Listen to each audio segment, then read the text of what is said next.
Good afternoon, everybody. I'm Prof. Rogachevsky, the Executive Director of ASMIA and SPME, and it is my pleasure to welcome all of you this afternoon for our latest webinar that we are discussing the history of Israeli Constitution and the courts in Israel as a result of the current events that we're currently seeing in Israel that led to all of this. We have the privilege this afternoon of hosting my friends and colleagues, Martin Kramer and Neil Rogachevsky, who will be discussing the events and talking about, given the historical timeline and really the origins of some of the debates that we're seeing today.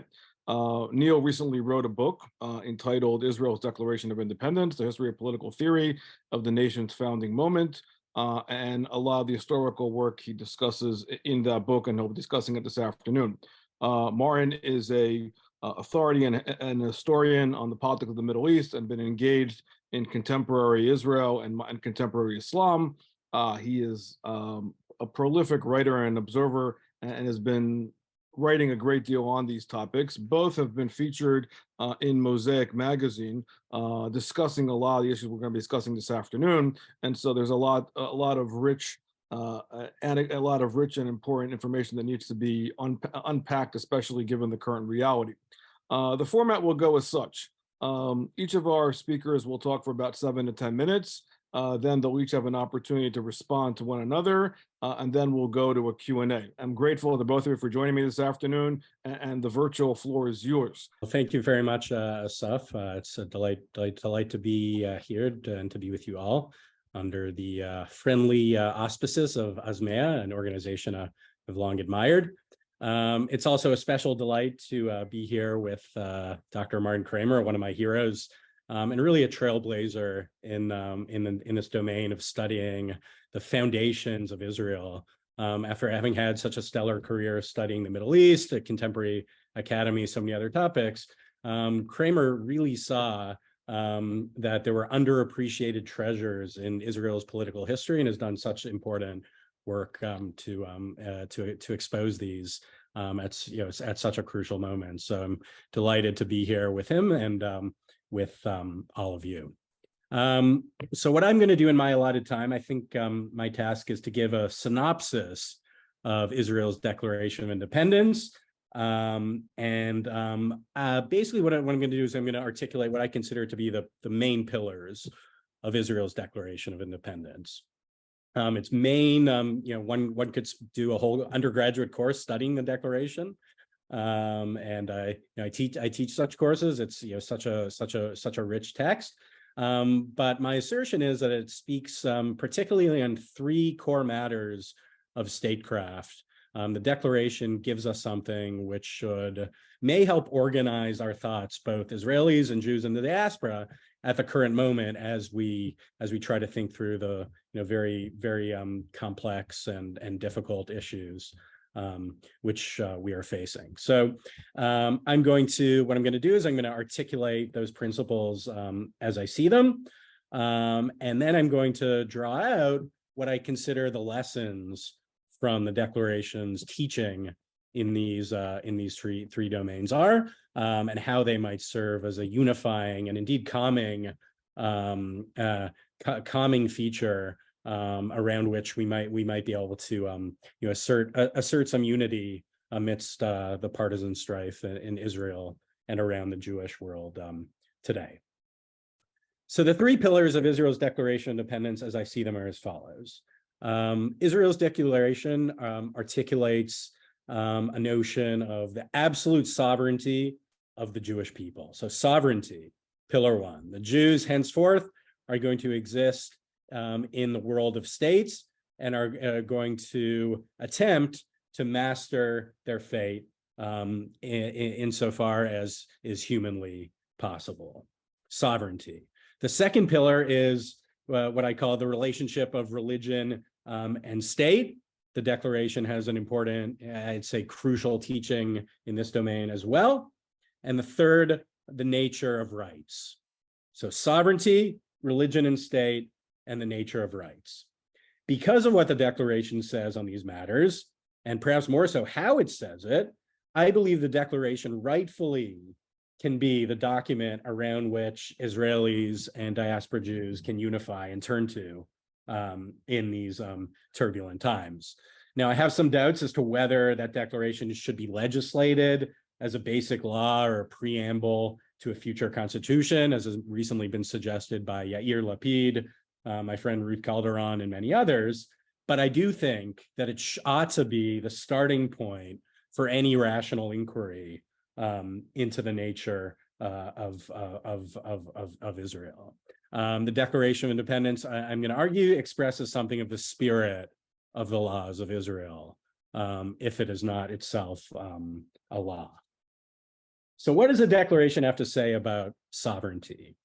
To my mind, this was the shining accomplishment of Israel's Declaration of Independence, and David Ben-Gurion, the principal author of Israel's Declaration of Independence, always cited this as his main accomplishment in writing the document. Its chief importance, he would later say, was that it declared a state, that it brought the Jews from a condition of statelessness to a condition of sovereignty, that it brought the Jews, in the stirring words of the Declaration, it expressed the natural right, the Jewish people, to be masters of their own fate, like all other nations in their own sovereign state.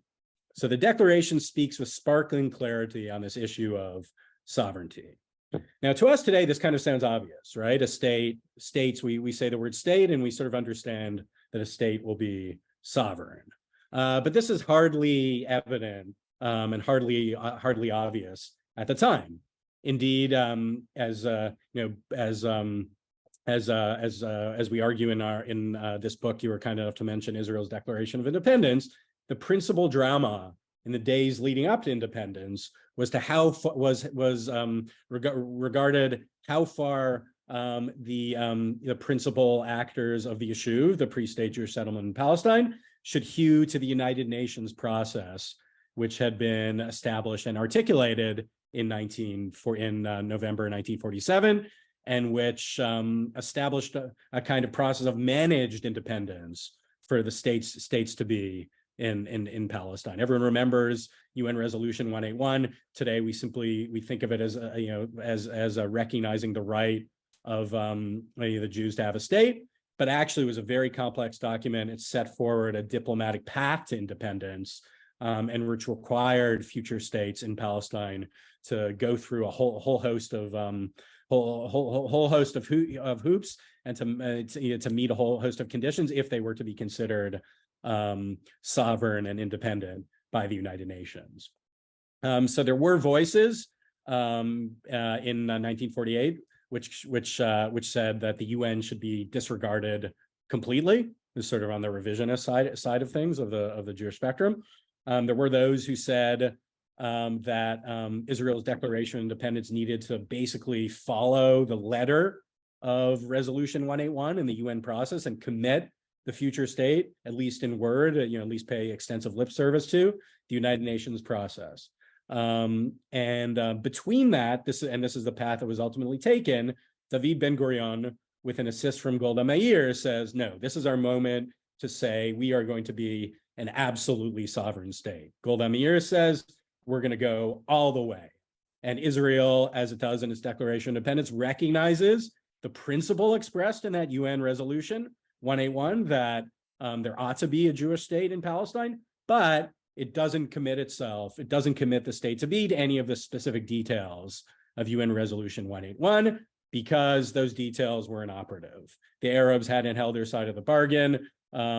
Immediately after Resolution 181 had been passed, war broke out in Palestine, so it was impossible to live up to those details. So this was a moment Ben-Gurion and his allies on the pre-state executive council saw to truly go for it. We're going to be a sovereign state. We may commit to we may come to some arrangement with the UN and the powers of the world. We have the right to engage in war. We have the right to declare peace. We can do all things that states do, but we're doing that solely on the basis of from a position of true sovereignty and not managed sovereignty. So that was actually a remarkable accomplishment. And the lesson here, I think, is a lesson that's been accepted by pretty much all Israelis. Israelis across the spectrum today recognize that Israel will be a sovereign state. It will act as a state in a cruel world of states. It won't listen. It won't subordinate its state power to international institutions. This lesson and this fact, which was created by Ben-Gurion and his allies, has sort of won the day in Israel. And that brought about a sea change in the Jewish world at the time. That, as I say, this wasn't self-evident. There were voices in the Jewish world who said we need to live away from politics. We can't demean ourselves to act politically and engage in the moral compromises which a political life entails. There's a secular version of that, and there was a religious messianic version of that.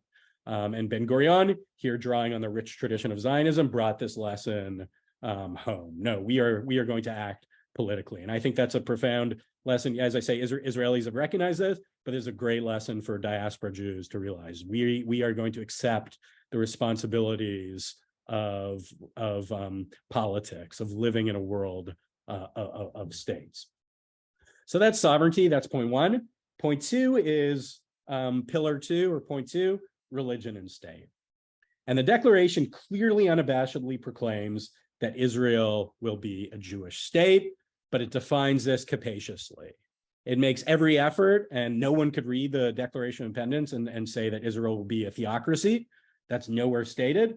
But in that beautiful first paragraph of the Declaration, written by Ben-Gurion himself, in the small hours between May 13th and May 14th, Ben-Gurion clarifies that this is not going to be simply another state. No, somehow the ideas stemming from the world of Judaism, the principles of that world, will somehow define the purposes of the state. Let me just read that first paragraph in the official English translation. Eretz Yisrael was a birthplace of the Jewish people. Here, their spiritual, religious, and political identity was shaped. Here, they first attained to statehood, created cultural treasures of national and universal significance, and gave to the world the eternal book of books.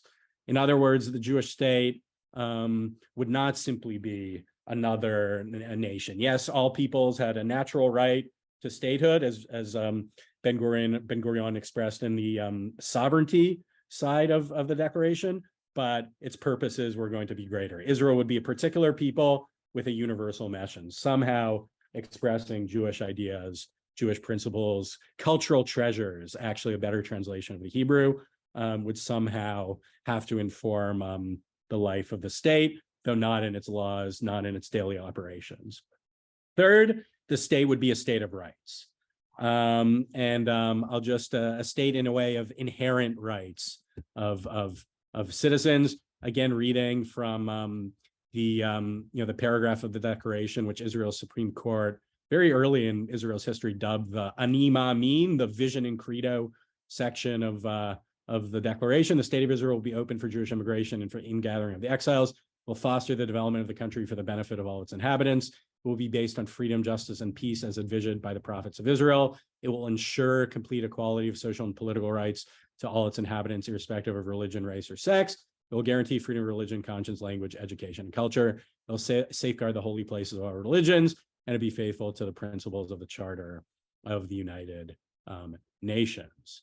So this is a clear statement. Now, it's as we show in the book, this language was mostly borrowed from UN Resolution 181, but nonetheless, this expressed this vision of the rights of citizens, expressed like a universal consensus, basically, in the yeshuv at the time, that this state was going to be a liberal state. It was going to be a state of rights, and quite beautifully, in my view, it expresses the rights of non-Jewish citizens, even in the midst of a war which had been launched by the non-Jewish citizens of the state against the yeshuv.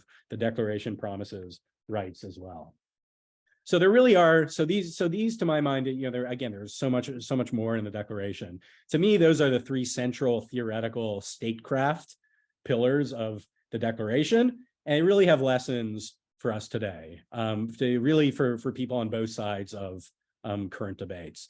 For the side of the, you could say the more secular side of contemporary Israel, the Declaration is teaching on the Jewish state, I think really matters. The Declaration proclaims that this state is going to be a Jewish state. It's not simply going to be another liberal state, another purely secular state. No, somehow Jewish ideas and purposes are going to be relevant in the political life of the state. The Declaration proclaims that, and I think really thus condemns all efforts to say this is going to be simply another liberal state. It'll be Silicon Valley on the Mediterranean, no Jewish principles, no Jewish ideas. No, the Declaration speaks clearly on this. For the more religious side of things, it has many lessons as well. In the first instance, no theocracy. Theocracy, whether it's even an intelligible concept in contemporary Judaism, is to me is an important question. The Declaration speaks clearly. No, there's going to be no theocracy. And while Jewish ideas are going to be expressed somehow in the life of the state, this is going to be a state of rights for all, for Jewish and non-Jewish. And the state, in fact, will, in its daily operations, often contravene, specific, this or that clause of Jewish law or of halakha. Finally, it has a lesson, as I said in the beginning parts of my remarks, for those secular Jews or those Jews around the world who simply are uncomfortable with political power. No, the Declaration proclaims we're putting an end to the diaspora. Subsequently, we're going to live in a world of states accepting, the benefits and also the grave responsibilities which go with acting politically in the world. So a Jewish state, a liberal state, and a strong state protecting both. To me, that seems like a kind of cross-partisan teaching that could help ground and orient Israel now and in the years to come. Thank you. Great. Thanks very much. This is, for me, a double privilege. First, to appear alongside Neil. His book on Israel's Declaration of Independence is first rate. It's a subject I know well, and even I learned a lot from his book and from his other many writings, especially in Mosaic magazine, where we often share space. So I commend the book to you. It's published by Cambridge University Press. And second, it's an honor to appear once again under the auspices of ASMIA. I'm going to start with a paradox. The Economist Intelligence Unit every year publishes a democracy index, ranking the world's democracies by a matrix of measurements. In 2022, Israel placed 29th out of 165 countries. And that's especially impressive when one considers that in 2006, Israel ranked only 47th. Many other countries have dropped while Israel has had an almost unbroken rise. Now, you might have been excused for thinking that democracy in Israel was flourishing. And you might have linked that to the boom in Israel's economy, driven by foreign investment, largely in high tech. Now, that's been a barometer of world confidence in Israel's business climate and legal system. Israel's per capita GDP in 2006 was about $22,000. Since then, it's doubled. A year ago, for the first time in its history, Israel entered the top 20 club of countries by GDP per capita. So Israel, you might think, was freer, richer than ever. And Benjamin Netanyahu could take much of the credit. Since 2009, that is, for nearly all of this period, Likud governments under his leadership had ruled continuously until a brief interruption in 2021. And yet, on the edges of Israel, a counter-narrative formed. Not only had Israel not grown freer, they said, it had become unfree, run by a self-selecting cohort of judges. The courts, not the elected representatives, ran the country in a judicial dictatorship. And they did so for the benefit of privileged elites. Common people voted right, but they kept getting left. The man who reputedly engineered this revolution was one Aaron Barak, former head of the Supreme Court, who retired back in 2006, but whose minions have carried on his work to this day. Now, I say on the edges, and let me be specific. The Likud and its leader had almost nothing to do with it. They were busy claiming the miracle of today's Israel as their success story. And Netanyahu openly described himself as a champion of judicial independence. It was two other elements further out, which spun and retailed the dictatorship narrative. They were the religious Zionists and the ultra-Orthodox. Now, why the religious Zionists? Here, I think it's important to go back to basics. The flagship project of religious Zionism is the incorporation of all of Eretz Israel into the state of Israel. And while Israel has moved forward in so many areas, that flagship project is stuck. In 2005, it suffered a painful blow with the removal of the Israeli settlements from Gush Katif in Gaza. Religious Zionism has been grieving and aggrieved ever since. True, the number of settlers in Judea and Samaria has almost doubled since then. But in absolute terms, the Palestinian population grows by about the same number. The Palestinian Authority is still there, and it's a potential nucleus of a Palestinian state, whoever still believes in it. So this status quo is anathema. How could it be broken? Bezalel Smotrich, who is religious Zionist leader and now Minister of Finance, has given us the answer in what he calls the One Hope Plan. You can look it up in the online journal Hashiloch. There's an English translation. Its aim, and I quote, is not leaving an Arab collective with national ambitions in place in Judea and Samaria. That is, eliminating the Palestinian Authority.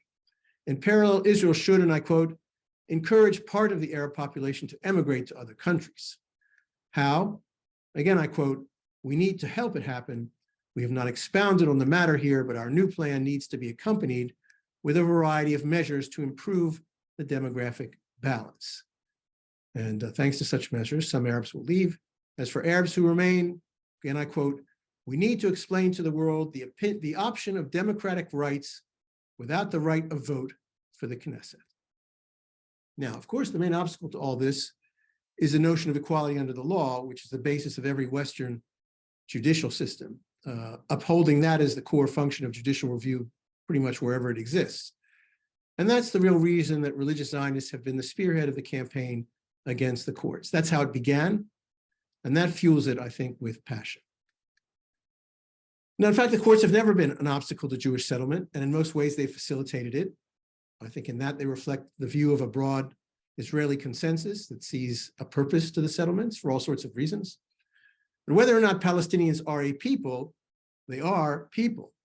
And implementing the One Hope Plan would be so abusive of rights and so damaging to Israel's standing that it would never pass judicial review. Thus, the desire to eliminate the courts from the field. And I think the strategy was to obscure this purpose behind a lot of legalese. The Kohelet think tank, where there are many persons whom I respect, I think didn't come up with the idea of ending judicial review, but they tried to make it sound intellectually respectable by laboring over details and drawing complex analogies to judicial systems in other countries, from New Zealand to Canada. As we all know, this effort failed spectacularly. Judicial reform provoked mass protest on a truly historic scale and has put the government on the defensive around the world. Now, analyzing the mistakes of reform proponents could fill a dozen webinars, but let me point just in a couple of directions. We can go further in detail in the discussion. First, while the primary aim was eventually to curtail the rights of non-citizen Arabs, the mechanism threatened to diminish the rights of Israeli Jews, and they have really strong feelings about that. The fact that religious Zionism shares with the ultra-Orthodox a theocratic bent also made it look like a brazen effort to overturn the internal status quo that governs religion and society. Now, the ultra-Orthodox have their own reason to revile the courts because they have their own critique of equality, not just between Jew and Arab, but between men and women, yeshiva student and soldier, and more. Jewish law is to some extent predicated on hierarchies of difference, which they want validated in state law. When they threw their weight behind judicial reform and added some preposterous legislation of their own, they poked the dormant bear of secular Israel. And this Israel is still powerful, and it extends beyond party politics and even beyond class. Second, the intellectual resources behind the whole thing were thin. The proponents identified the problem, but their solutions seemed like overkill. Let me give an example. The proposed override clause, whereby the Knesset could override a Supreme Court decision by a simple 61-vote majority, which would effectively obviate the need for the court. When Simcha Rotman, the religious Zionist champion of the reform, was interviewed right after the elections, he said, and I quote him, the plan the religious Zionist party put forward before the elections is built on the override clause. So the override clause will be introduced immediately, end of quote. Later, though, along came the head of Kohelet, who said that the override, quote, is completely idiotic. We never wanted the override. Nobody ever thought there was going to be an override. Now, if you're putting forward a far-reaching reform, you can't build it on something some on your own side say is idiotic. And more recently, Yariv Levin, the Likud whip, has admitted that on judicial appointments, the original proposal was flawed and, quote, could have led to a situation in which all three branches of government become one branch. Surprise. I don't think reform proponents really thought deeply about the further implications or possible unintended consequences of their proposals. Rothman said, each and every section of this plan is the product of years of work and preparation. But not only did they fail to anticipate reasonable objections, they weren't even talking frankly to one another, and the gaps in thought soon showed. Watching some of the proponents go up against Alan Dershowitz made one cringe. Now, whether there will be another round of legislation, anybody's guess, but if judicial reform is dead, what might come next? Now, we now hear calls for a constitution, something Israel doesn't have. Those who call for it say it should be based on the values in Israel's Declaration of Independence. And it's really amazing how the declaration has turned into an icon of the protests. You have these giant facsimiles, which have been unrolled on city halls and university buildings, and even on the walls of the old city of Jerusalem. It's been carried in demonstrations, laid out on the pavement. People come forward and affix their signatures to it. Why has the declaration played this role?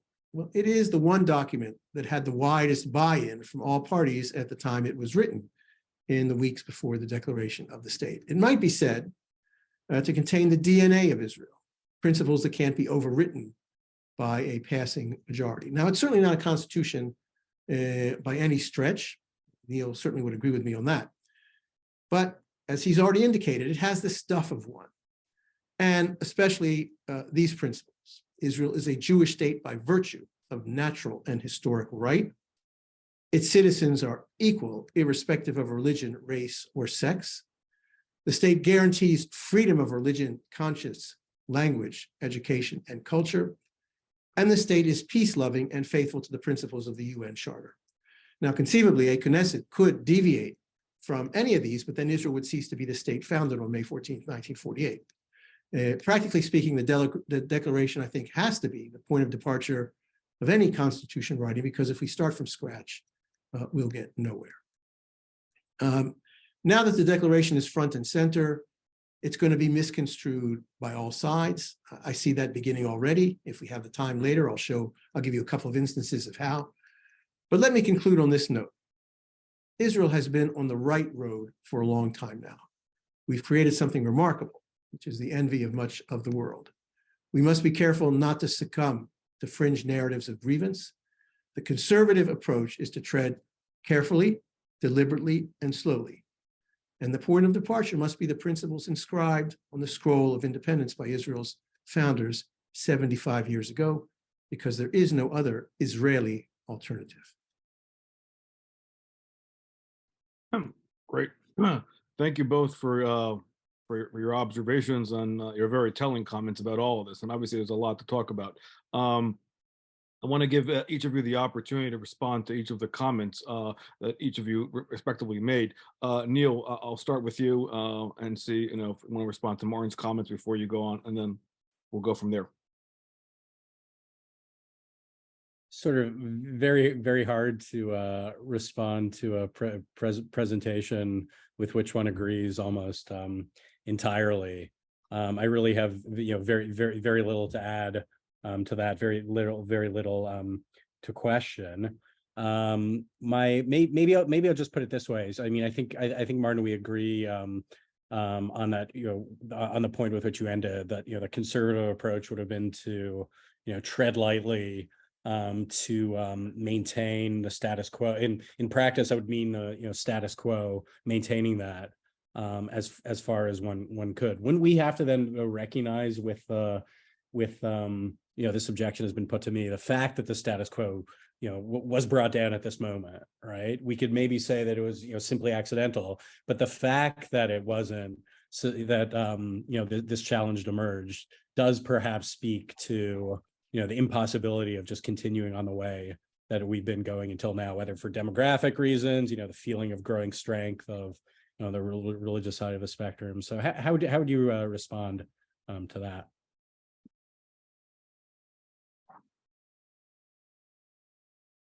There's no question that there is that may well be that we can't go back to where we were before all this happened. But I don't think we can also make assumptions about the future based on purely on demographics. We have all sorts of processes which are underway in both in all the different sectors of Israeli society, which mean that projections 20 years out or 30 years out, may or may not come to pass. So I think we have to deal with the reality as we have it today. Mm-hmm. And in that reality, we have this paradox that, as in all societies, Israeli society too has sectors which are more dynamic economically, sectors which are more dependent economically, sectors which are more globalized, sectors which are less globalized. And it seems to me, and here I'm speaking from a purely pragmatic point of view, that what's important is that Israel emerged from this crisis stronger. And to do that, it has to find a way to reconfigure the relationship between the two largest factions at play here. And I don't mean that they're necessarily political. They're also social. For a long time to come, Israel is going to be dependent on a productive elite. This is not a privileged elite. This is a productive elite. Israel didn't have lots of lands to pass down or lots of wealth or property to pass from generation to generation. What's been produced in Israel since, say, 2005 has been produced by innovative and entrepreneurial people. And we have to find a way that preserves the buy-in of that productive elite to the state, because we have lots of neighbors that have extractive elites, not productive elites. And those elites were put to flight. We saw the results. We have a neighbor in Lebanon, which is a classic example. So whatever solution we have at the end of the day has to somehow address the feeling of this productive elite that the proposals in play don't just diminish their say, but actually eliminate it altogether. And that requires, of course, a lot of political savvy, as well as a profound understanding of what makes Israel strong. So I think you're absolutely right when you say the Declaration of Independence is the foundation for this. People don't realize, we talk with Declaration of Independence, Ben Gurion, he said this, he did that, and so forth and so on. But look at the signatories. I mean, as you could explain, the range is extraordinarily wide. And I once published on my, above one of my articles, a photograph from 1978, which was the 30th anniversary of the Declaration of Independence. And there you see Yitzhak Shamir and Menachem Begin sitting where Moshe Sharet and Ben Gurion sat on the podium that day, embracing the Declaration of Independence. There are some who have critiques of the Declaration, and we could go into that later. They would include some ultra-Orthodox and Arabs, of course. But I think as a sound foundation for bringing the center together, the Declaration is it.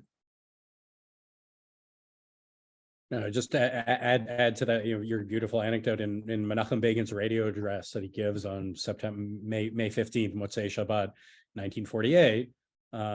He states in clear language, of course, there'd been, so much bad blood, and more bad blood was, to come, quite literally. He states, frankly, this is our Declaration of Independence. We must make our Declaration of Independence a reality. And Begin, his vision differed in some respects, but I think fundamentally he actually could have been he's, as you pointed out, also he's a generation younger. He's not quite with the founding fathers, but he could have been a co-signer as to its principles. And Begin tried in his own way to articulate this idea of a liberal nationalism with Jewish ideas, which informs our purposes, but do not constrain the state. And that's that I think does express a profound Israeli consensus, which can be useful going forward. Great. Martin, any other response before we go on to the next, or Go ahead, continue. Okay, great. Let me, before we go into the Q&A in the audience, let me have Alex ask the first question, and we'll take it from there, and then we'll go to the audience. Alex? Sure. Well, thank you both very much for a comprehensive and thorough and let's say dispassionate presentation. One of the most distressing of the many distressing aspects of the last couple of months observing the process from the perspective of the states has been the rather overheated, if not hysterical, rhetoric that's come out of both sides in the debate within Israel, with all sorts of untoward terms being thrown about. And this is very much characteristic of Israeli political rhetoric in its excited state. But it's distressing nonetheless to see one side, both sides call each other fascist and things like that. So I guess my question is simply, using the declaration as a jumping off point, as an inspiration, as a series of principles, and not prejudging the outcome, what would a constitutional process in Israel look like? To my knowledge, there's no specifications for a constitutional convention or something like that. At this point, the president has called representatives of the different factions to his house, I think, for negotiations going forward on specific laws. But if there's going to be a real constitution, how would that be created? By whom? Where? In fact, free of the influences of the outside world and so on. And how does it even begin? That's a fantastic question. You're right. You first have to come up with a procedure before proceeding to the details, and even attaining agreement on procedure is an extremely tall order. I mean, your question to me articulates why I've long been skeptical about trying to do this in one fell swoop. And here I was following Ben-Gurion's opposition to this, that the issues are so divisive. That trying to get to a point where you could where you'd be positioned to specify some of these matters, which are left with constructive ambiguity. That wonderful phrase of Kissinger, I think, captures much of Ben-Gurion statesmanship on this matter. That if you try to be concrete and specific about these things, you might tear the country apart. So my view is, if you actually try to, bring in create a constitutional convention, bring in this process, the kind of fervor which you're witnessing now would be nothing compared to what's to come. And to me, this is an example. This is a good evidence for not doing this, kicking this down the road, if we can. I agree with that, and I don't even think we would have had a Declaration of Independence if we weren't about to be invaded by 5 Arab armies on a specific day. In other words, being under the gun actually was what produced the consensus behind the declaration. And there were some afterwards, if I actually did sign the declaration, who said that under other circumstances they might not have signed. I don't think that we can create the same sense of urgency now in present circumstances. But I do think that we also have the same need to come to some kind of resolution because we still do face threats. Here, 75 years after the creation of the State of Israel, there's still at least one state, a major state in the region, which threatens us with destruction. So we need to resolve this in such a way, as I said, that will make us stronger. I would, to Alex, your point about the rhetoric, I just want to remind all our viewers that we have not seen an outbreak of violence in the course of these 13 weeks of protest. Rhetoric in Israel always runs hot. Anyone who takes a look at the proceedings of our parliament will notice that how shall I put it, they lack dignity. Would that be appropriate? We're accustomed to it. We take out with words, we take out our frustration and our anger in words, but not in violent actions. And I think that someone looking from the outside, while they may be appalled by the rhetoric, and many of us in Israel sometimes also shake our heads at it when it goes beyond being mere entertainment and actually offensive, we should remember that this so far has taken place in a relatively civil way. And we can compare it to what is happening in other countries, even in European countries, even on our television screens today. Great. All right, let's there are a bunch of questions coming into the through the audience, so let me try to give them an opportunity to take some of these questions as well. Suzanne, why don't you start us off with the first question? Okay, so our first question is from ASMEA member, Professor Larry Simpson, and his question is directed to you, Neil, and he writes, how do the Biden administration's instructions to Prime Minister Netanyahu to go slow on judicial reform accord with the sovereignty of the Jewish people in Israel? Please comment on the degree to which the U.S. is intervening in domestic Israeli affairs. Yeah, it's inevitable. I mean, one can be a sovereign state as Israel is and still recognize that there are necessities, there are fundamental facts of the international order that you have to face. And Israel is a small state, and you could say its principal, defining feature of its statecraft for much of its history has been to maximize its independence, maximize its freedom of action. To have allies, to be a reliable ally, but not to be, reliant or under not to be a pure arm of any other power. But that said, America will necessarily have a voice in the region, and one of your challenges as prime minister will be to manage that relationship successfully. The fact that America did intervene at this level, taking a specific stand on, domestic political issue. I understand the anger about this, the opposition. I feel this myself. Why is, America, intervening in a, matter of domestic Israeli politics?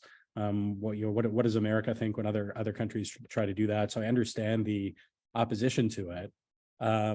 But politically speaking, the simple fact that it got to this level, to me, shows how the government lost track of this process, that things spiraled way out of control, and what could have been thought to be, again, I think Martin is exactly right about this counter narrative, this priority of quite a small segment of Israeli politics somehow managed to take over the national agenda of the country.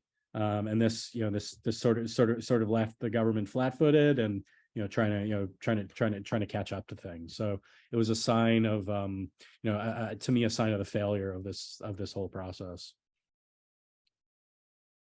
Thank you. Asaf, are you chiming in? If Martin wanted to respond as well, or anything With everything that Neil said. Okay, go ahead.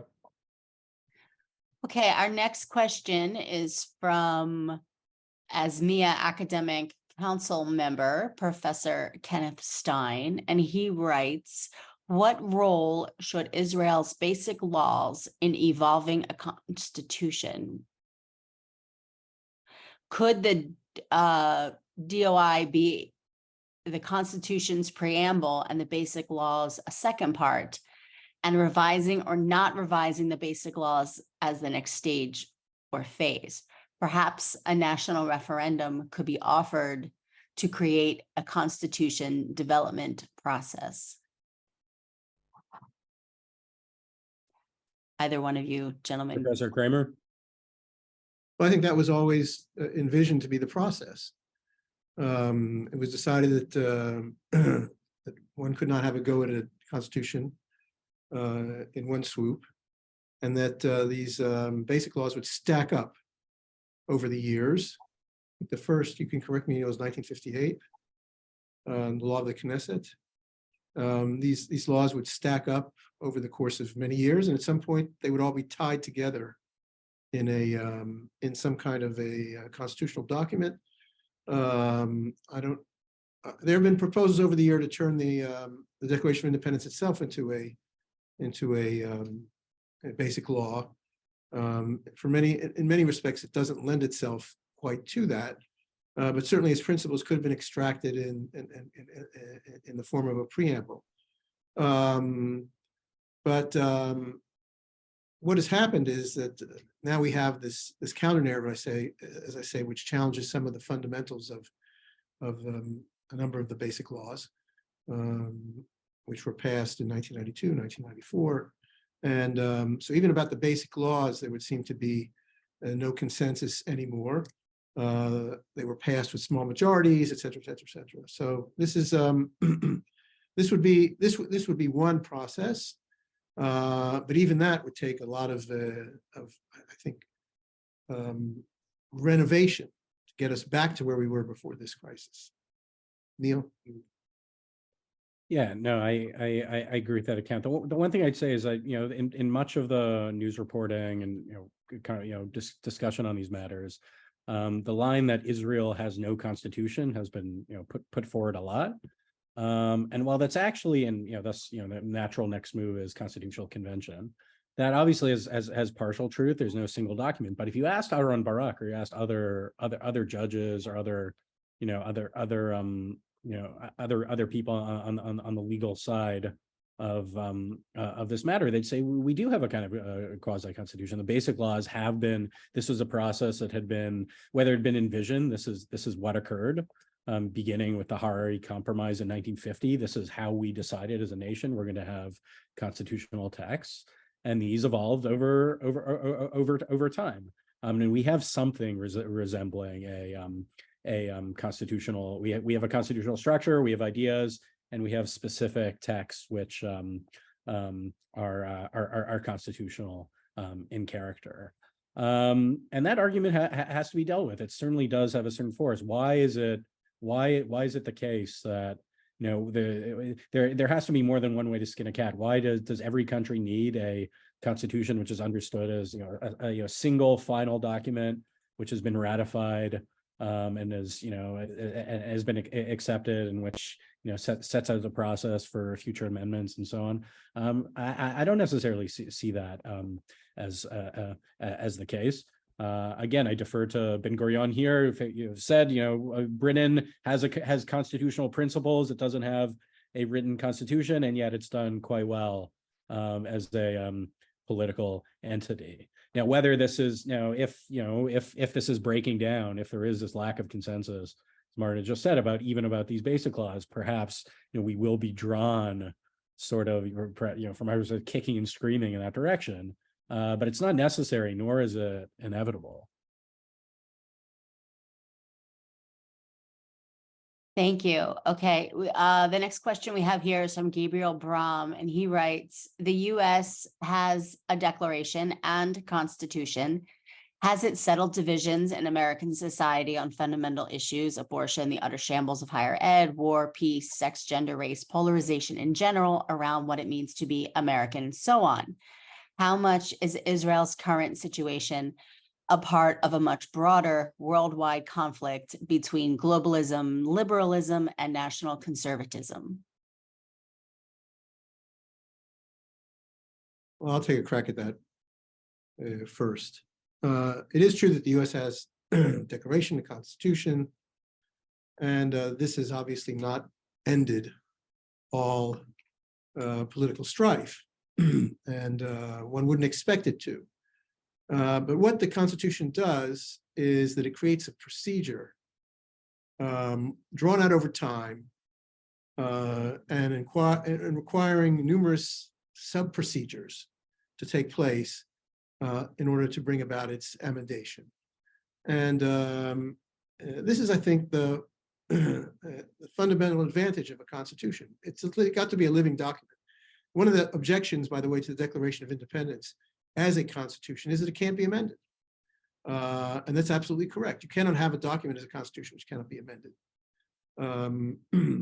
So there needs to be in place a process by which amendation can occur. But as the American example shows us, in order to get the maximum buy-in and legitimation for such changes, there has to be a process, and that process should ideally be a prolonged one, and a prolonged one would mean one in which a lot of thought is invested, especially thought in what I would call unintended consequences. Now, Israel has had reform plans for its political system before. We had, for example, direct election of the prime minister. All the experts thought that it would produce a situation where smaller parties would not be able to keep the Knesset in its grip, and it actually wound up having the opposite effect. There were unintended consequences.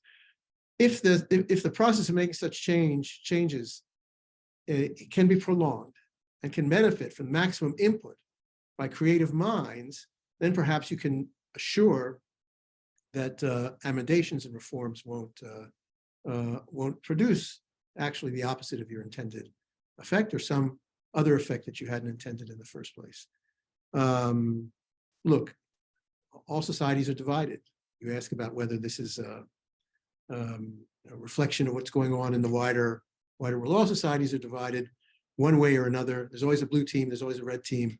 Whether that's, I think that it would be a mistake, however, to map onto Israel some of the divisions, for example, that you have in the United States. And I'll give you an example. We use the word conservative to describe a sector in Israel. There's even a conservatism conference which meets in Israel. But who are the conservatives? Well, they are socially conservative in matters of personal status, family law, religion. They are socially conservative. But at the same time, they are great advocates of the welfare state. There's no question that both the Haredim, the ultra-Orthodox, and to some degree also the settlers depend on state subsidies. They also live, paradoxically, more communal lifestyles than those socialists in Tel Aviv, who are, of course, it's the center of Israeli entrepreneurship and capitalism, and leans left. So the direct mapping of American categories or global categories onto Israel can mislead you because each society does have its peculiar characteristics. I would say the America's Declaration of Independence and its Constitution have certainly not ended partisan divide, nor were they meant to. In fact, the U.S. Constitution assumes contested partisanship as a sort of the core fact of American political life. But what I mean, you look through again, without reservations about mapping U.S. politics or comparing U.S. history to Israel's history.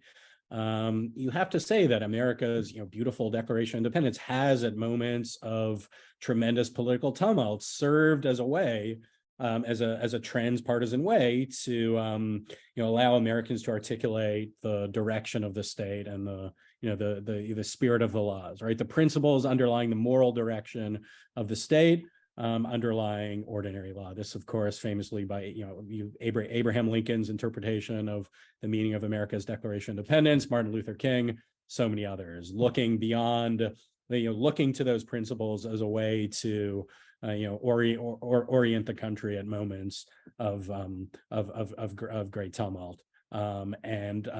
Speaking, and pointing to principles which were thought by Lincoln and King to be true principles, i.e. the inherent rights of all citizens, the natural rights of citizens, and their inherent equality, resulting for this, in front of the law.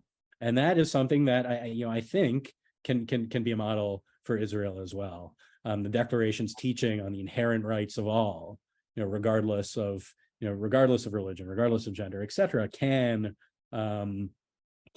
serve as a way to be a unifying point, at least a touchstone point. And of course, there's going to be partisan distinction with that. Does the equality of men and women imply the sameness of men and women? That's just an obvious example. There are going to be partisan disputes on the interpretation of these matters. But if you have this framework, if you have these principles which are laid out as your touchstone, I think it can orient our state, and it can help us in this crisis of our time that you articulate, move beyond sort of, you could say tendency to say principles simply don't matter. What's the point of everything? This is just you have your opinion, I have my opinion. We can't decide between them. If you have a text like the Declaration of Independence, it won't give you all the answers, but it will at least point you to the possibility of there being an answer, and thus creating a unifying point.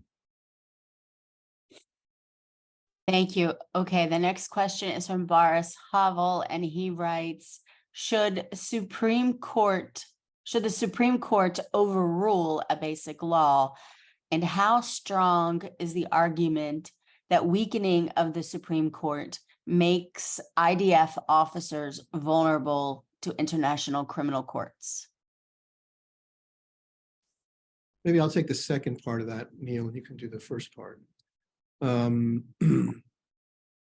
here I'm talking about the perception of IDF lawyers and the perception of IDF officers. They believe that were it not for the perception in the world that Israel has a Supreme Court which upholds the rules, the law of war, and assures that the IDF stays within its bounds. Were it not for that perception, then we would find ourselves officers, commanders, even conceivably political figures exposed to prosecution by the International Criminal Court of Justice. It's been called in Israel a kind of flak jacket for the IDF. And according to news reports, what actually got the fighter pilots to issue their statement that they weren't going to show up for their voluntary training was that after Hawara, not so much the event of Hawara itself, but the remarks of Bezalel Smotrich saying, well, it should be wiped off, and the state should do it. That is not the not partisans or militias, but the state should do it, was in a way saying to IDF personnel, we're going to put you in a situation which will expose you to prosecution. How would that be done in a place like Hawara? Would IDF soldiers have to come with face coverings so that they won't be photographed committing these crimes, what they perceive to be obvious war crimes? So it created a profound unease, because as it is, we've had a few cases where senior commanders have landed in European airports and have been told that they better get back on a plane and go home because someone had submitted something in a court. This happened, I think, to someone I know in London's Heathrow Airport. So yeah, there is a real worry that this could result in a situation where IDF personnel would be exposed to prosecution. We could say, well, it's overblown, it wouldn't happen, but look at the climate in Europe today in certain circles. You cannot say that we're in a process by which there is a growing appreciation for the measures Israel has had to take in its defense. The general trajectory is in the opposite way. Suzanne, could you repeat the first part of the question? I was just taking a note, so I missed the first part that I was to respond to. Sure. Hold on. It was, should the Supreme Court overrule a basic law? Yeah, so the Supreme Court had clearly been working in recent years toward laying the groundwork for that kind of possibility, partially on the basis of the Declaration of Independence. So interesting, right? There was opposition to the so-called Jewish state law, which I also thought actually, and laying my cards on the table, was pretty ill-conceived, at least in its wording. The Jewish state law at the end of the last decade, the groundwork, the sort of legal justification for that has been in the works. However, my sense is, and this just goes, to me, this explains some of the the political imprudence of launching on this reform agenda, even if you agreed, as I do agree actually, with many of the specific criticisms of the court, that the court had been quite restrained on many of these matters, right? The court was very, for maybe not for doctrinal reasons, doctrinally the court really is, stands perhaps alone in its sense of its authorities and powers to intervene in political affairs. You look into theoretical justifications of legal power in Israel, it really is quite quite astonishing to people trained on the idea of a restrained court. Nonetheless, in practice, that power was not actually exercised. So I didn't see at any moment the Jewish nation state law is already 5 years old at this point, and Bagatz, the Supreme Court of Israel, has not overturned it. And that comes from a sense, I think, a sense of what I've also called a balance of terror, a worry about going too far. Yes, perhaps under certain conditions, if some basic law were so egregious, contravening rights, so, they reserve themselves that possibility, but it's not something to be, exercised, for light causes. And that is, that's part of the separation of powers, which does exist in Israel. It's not, when you look under the hood, it doesn't, it's not very pretty. It's not a Madisonian constitution where each branch has, well-defined roles. It's certainly not that. No one would, I certainly wouldn't dream it up this way, but a kind of balance had been achieved. And now that it's broken, we'll have to see where it goes. I wanted to really thank you both for taking the time to unpack all of this, and really for the historical analysis, for the for putting us really giving us a sense of where and how we got here and where we're going. I want to thank everybody again for coming this afternoon. Be on the lookout for future webinars. I want to thank my colleagues Suzanne, Emily, and Alex for joining me this afternoon as well. And again, have a happy holiday weekend, and we will talk soon. Thank you very much.